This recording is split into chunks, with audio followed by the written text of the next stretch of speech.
So far, our form can successfully create new records, but you may have noticed in the last section that we were able to successfully create a record without any data in this field right here. And if I wanted to, I could even create one without a title or content as well. We really need to make sure that each input in our form has some amount of data in it before the user can submit it. Again, this process is called form validation. We need to validate the form before it can be submitted. Form validation is another feature that can be handled by Redux Form. To do form validation, we're going to create a new function in here, in our component, that will be called whenever the form needs to be validated.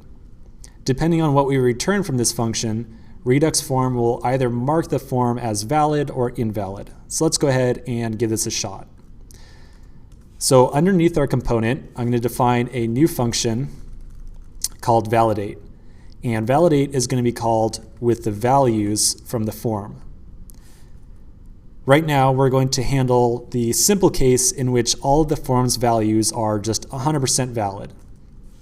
We'll do that by creating a new object here called errors, and we'll talk about what this object is for in a second, and we'll just immediately return it, like so. So validate gets called, it has some values from the form, we create a new object, and we just pass it back. Now we need to make sure that Redux Form actually uses this validation function. We do that by just adding it to the configuration object down here. So we'll add a comma, and then we'll add validate. Validate being the function we just created right here. Okay, let's add a little bit of validation for the title and then talk about what exactly is going on. So we'll do if values.title does not exist, errors.title, enter a username. Now, if the title isn't defined, so we have not values.title, that means if the title does not exist, if it's null, undefined, falsy, whatever, add a property to the errors object with the key title that says enter a username. So here's how validation with Redux Form works. We return an object from the validate function. If the object has a key that matches one of our field names, you can see right here we've got title, and that key has a object tied to it, or a truthy object tied to it, be it a string or the value true or anything whatsoever. Redux Form assumes that the form is not valid, and so it doesn't allow you to to submit the form, and it also adds a couple of properties to the field configuration object up here. So again, if we want to mark the form as invalid, all we need to do is add a property to the errors object that we return, and we just add a truthy value to it. In this case, I added the actual error message that we want to display, enter a username. So next, we're going to go ahead and consume that error inside of our render method up here. We want to show the user, hey, like you just did something invalid, you need to fix this. So underneath the input, I'm going to add another div with a class name of text help. And then inside of here, I'll do title.err. The title right here is, again, coming from the fields object here, and the error property is going to be the text that we returned down here in our validate function. So let's go ahead and give this a shot. I'm going to save the form. I'm going to refresh the browser, and you'll notice that right here off the bat, I see the error message, enter a username. So by default, Redux Form considers the form to be invalid. There's no content in here, therefore the form is not valid at all.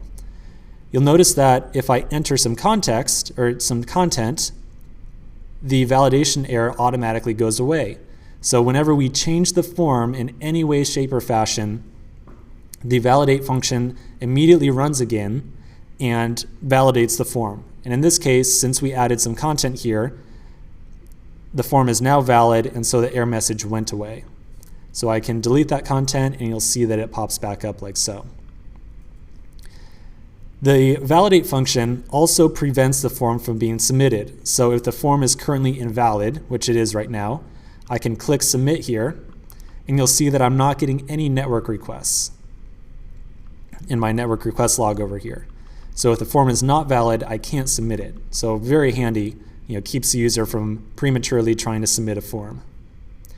Okay, so that's kind of the low-level rundown on how the validation is working here.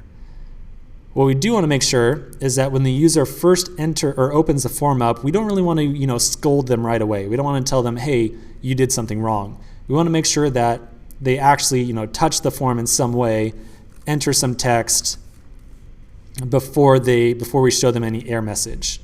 So to handle that, Redux form gives us another little helper on the title object here, on the field configuration object called touched. And what touched does for us is it is a property that is false until the user touches the field in some way. And so that means they click into it and then they click out, or they click into it and enter some text. Basically they have in some way modified that form, or that particular input.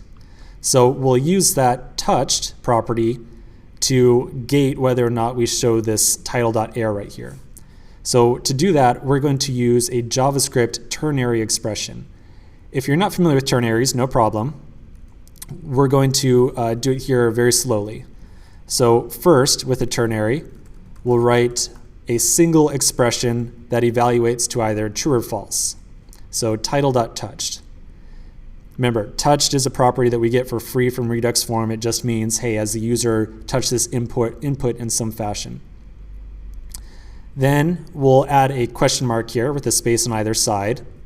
And then we'll put an expression to return if the first expression is true. So if title.touched is true, it'll return title.error. If title.touched is false, we'll add a colon over here, and then we'll add another expression in. So this is a ternary right here. If title.touched is true, return title.error. If it's false, return empty string. In other words, just don't show anything at all. Okay, so I'm going to go ahead and save this, and let's go ahead and give it a shot in the browser. So I refresh, you'll notice that the error message isn't here anymore because I haven't yet touched the form. Now I'll click into it, and then I'll just immediately click out. That counts as having touched the form. That means, hey, the user tried to do something here, but they kind of did a bad job of it, so we should probably let them know that they did something bad and show them an error message. So again, I'll refresh.